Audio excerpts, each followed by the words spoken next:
For our next presentation, I'd like to welcome Renata from Tscharner to the stage.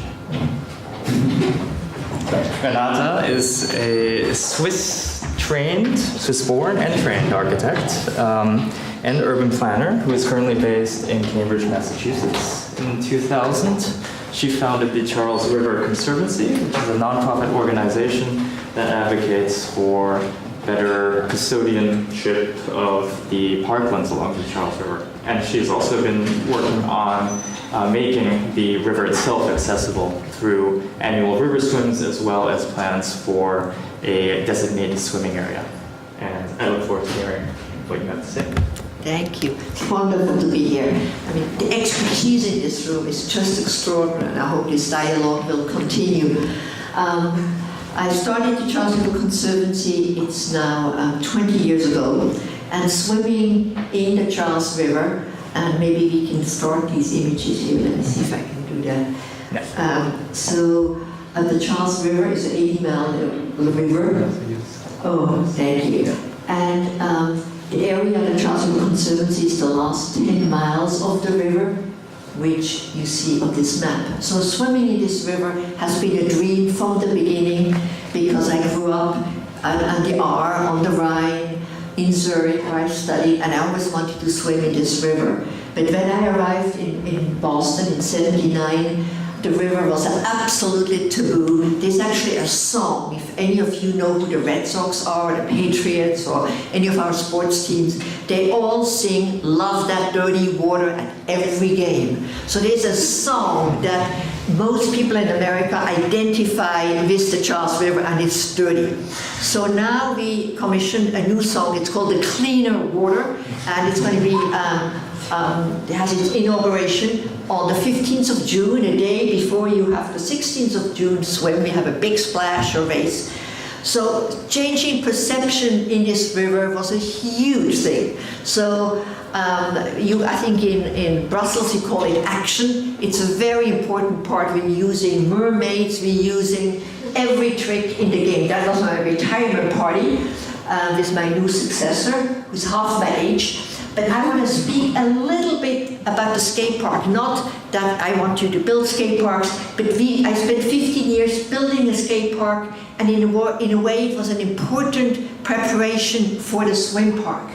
Because industrial area, we had people in white hazmat suits cleaning up that site. That's the opening day. It took 15 years, $1 million of legal fees. We raised all the money to build that skate park. We worked with Peter Lynch of Fidelity, raised $5.5 million. But because we were able to build that skate park, the Conservancy now has a lot of credibility to do a swim park, which in a way is a much bigger undertaking than a skate park. The Conservancy also has 2,000 volunteers to do the landscaping. That means we have a lot of corporations who work with us. They come and paint and plant. So we have a whole army of volunteers restoring theaters. We also have cultural events like the River Sing, where we illuminate the bridges, have thousands of people singing, and all these elements we using to now swim in the Charles, because it needs all those cultural elements, the volunteers, the corporations, the foundations. We have a great foundation in Boston called the Boston Foundation, and they want the Charles River to be the first urban river to be swimming in America. So a bit of competition. That's my daughter Severin, whose godmother sits in the room here in the River R. So I took my children to swim in the rivers, and we had a swim race like many other rivers.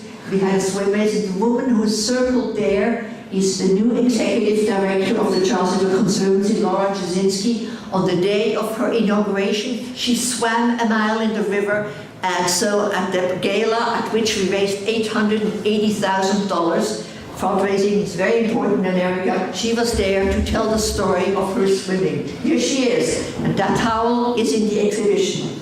That's Laura. City splashes is a big thing. They always sell out. We now charge people, and people realize when the city splash is announced, they need to sign up right away. It's like a pop concert, you know, you want to be sold out and have people on the wait list.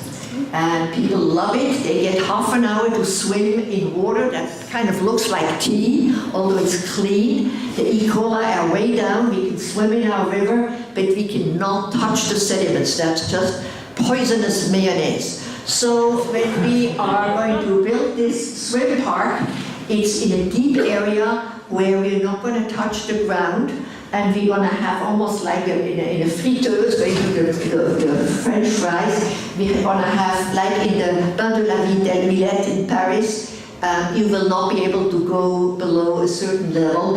And many times in the images we saw before, you saw those plants. As a first step, we will be, and here it shows where it is, just to give it a location. There is a park that exists next to it. We're not planning to build heavy infrastructure right away. It's going to be very kind of pop-up, changing rooms, but the pool is only seasonal in the winter. And downtown Boston is to the right. You see the Zayden Bridge, designed by Christian Mann, a Swiss architect. And it's a park that was built with $100 million for mitigation from the Big Dig. We look now at floating wetlands, and as a first step, we're going to do floating wetlands inspired by Chicago Riverwalk and Baltimore and Les Berges in the Seine and from Hanover, Virginia. And so we got a funder to help us do floating wetlands. It obviously helps to promote the algae, the good algae, plankton, and we have workshops is a very important component, like we did with the skate park, because it's such an obstacle to think swimming in the Charles. So we needed to involve a lot of people.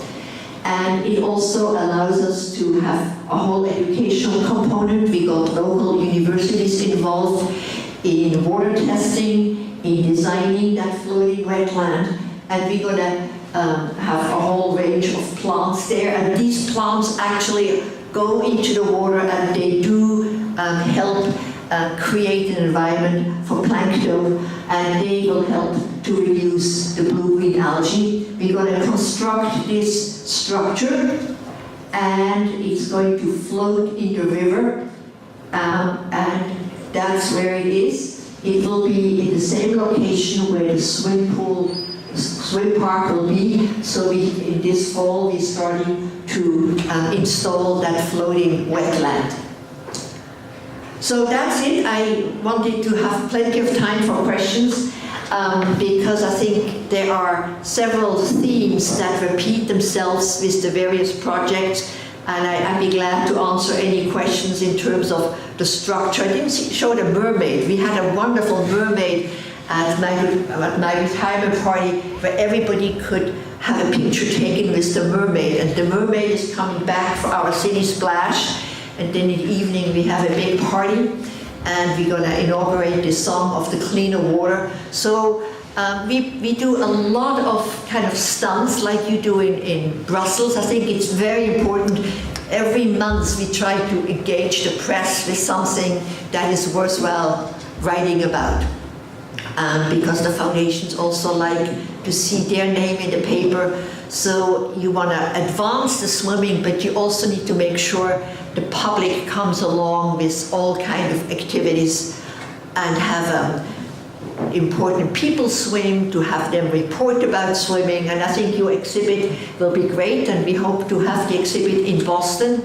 The Boston Society of Architecture has an exhibition space, and they already had an exhibit about the floating wetlands. So I think it's a whole program of publicity, of something happening in the river, and consciousness, education, all these components. I think your Brussels project, you do that. And we have the advantage that we have an organization which is now 20 years old, which is well respected because of the skate park and the volunteers and other events. So we hope to build on that.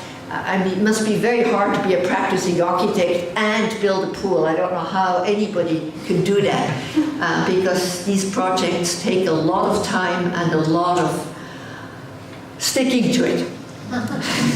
So that's all, and I'd be happy to answer any questions. And I hope that as a group of speakers we can stay in touch, because we can learn from each other. We all struggle huge battles of perception, technical problems, that we can help each other and share consultants. For instance, at the gala, we gave a prize to Mayor Hidalgo for what she did at the Bain de la Villette. I mean, she decided to have a bath in the Villette, and because she was mayor, it was there within 2 years. And here we are all struggling 10, 15, 20 years because none of us are the mayor of Paris, and it helps to have the political power.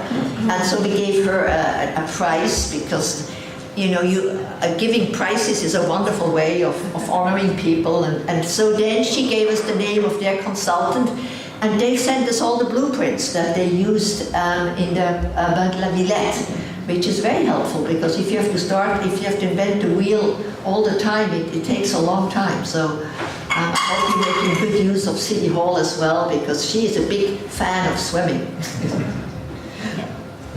Thank you very much.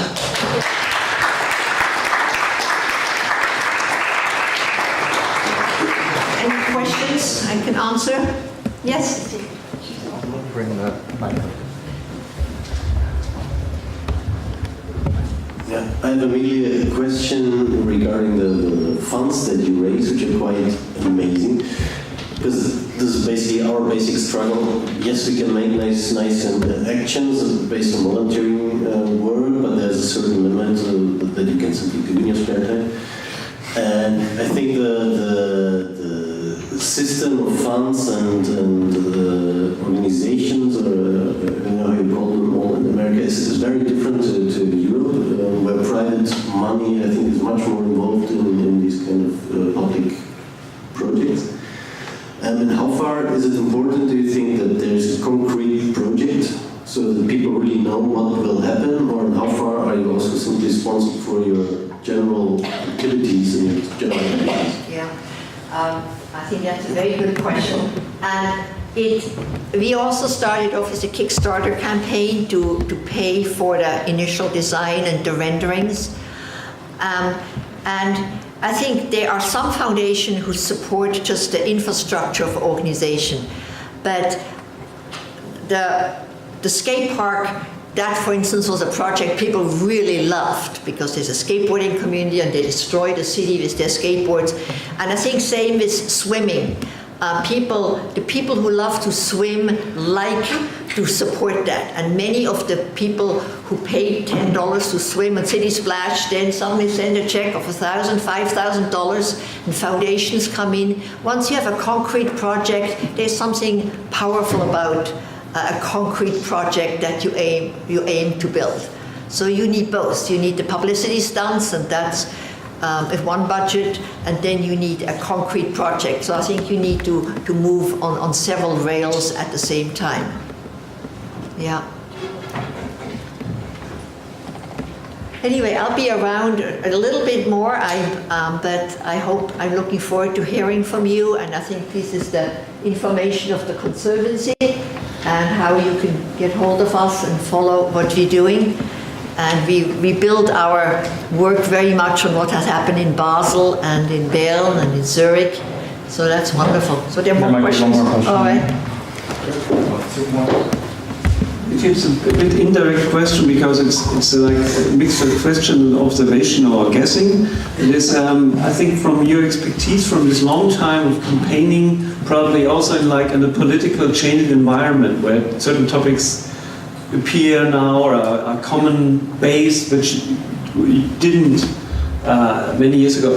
My question is can we together think of anything that how we can make the connection between different initiatives, between Boston and Basel and Berlin and Paris, etc., energetic and use them for the advancement of our projects.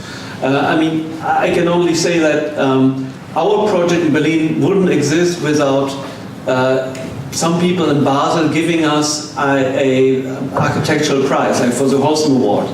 So there sometimes you have to play over bundle, like in the billiard, and I'm just thinking, like, I think we need to set up something like that to harvest some of the energy we can get out of being like internationally connected. Maybe you have an advice for. I think awards are a great way to provide visibility. Absolutely. So we should all be giving each other awards and make big things out of it and raise money around it. So I think that's definitely true. The States, they don't like to hear very much for, oh, in Switzerland we do that, or in France we do that, because, you know, after all, Americans, they are the best, they know best.